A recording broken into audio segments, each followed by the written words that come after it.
Hi, I'm Rachel, and this is my Author's Answer video for December 2022. The Author's Answer series was started by J.D. Archer, who is an author tuber. He started it on his blog with his writing group, wherein they asked themselves a series of reading and writing related questions. I will link to that blog and to JD's AuthorTube page down below, as well as to my own AuthorTube playlist, because I have been answering these questions sequentially, one per month, for the past several years. And in fact, this month I am up to question number 69, which is to ask, as a writer or a blogger, what is the most unusual request or comment you've received? And honestly, I can't think of one. I'm not famous or anything, so I don't get any of that weirdness, I suppose. I do write and also talk publicly in, this vlog, and also in my reading and writing blog about writing, but maybe I'm also not big time enough in these venues to get those sorts of comments, or maybe they just brush off me, which might be the best thing either way. But honestly, I can't think of anything too weird or extreme or something like that to use for this question, so I decided just to answer with something that's on my mind that only tangentially relates to this question, I suppose, but it makes me feel good because I'm talking about my writing journey, where I am right here and right now. I probably would have mentioned it, or will mention it anyway, in my upcoming quarterly wrap-up video in the next couple of weeks, but now I'll mention it here as well. And that is to say that a couple of weeks ago, I was in Kansas City for my great aunt's 90th birthday. We did this really fun, rather rapid weekend visit up there, and I got to see a lot of my family, including one of my first cousins who is also a writer.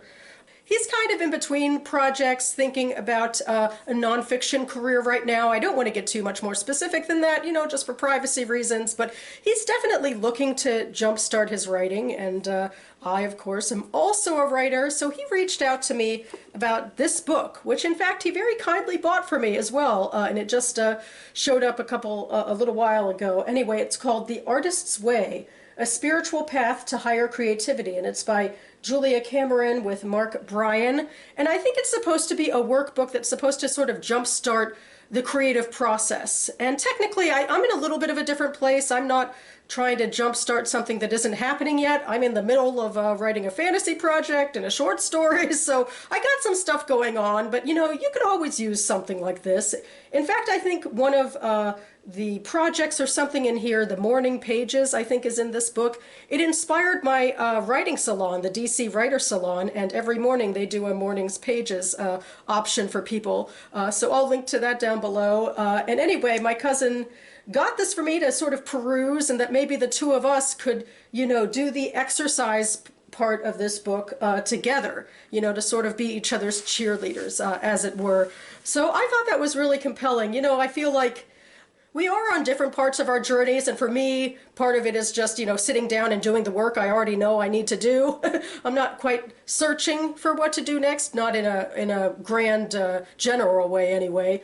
But, it is, I think these sorts of books, I think, do point to the fact that writing is not a lonely endeavor. Like, you sort of turn to these sorts of I guess you'd call it spiritual or self-help, or just, how-to books, so you don't feel so alone and like, you're just staring down the abyss, because it's so hard, I think, as a creative, because, all of that blankness you have to fill somehow, and it's a lot easier when you have, some guidelines or some help, and, and if this is the sort of book I think it is, with, sort of daily exercises or check-ins, it's good to have a partner. So yeah, I need to look over it more fully, more deeply, and get back to him soon. But in the meantime, I will link to the Goodreads page for this book down below, in case maybe it's something that would be up your alley as well.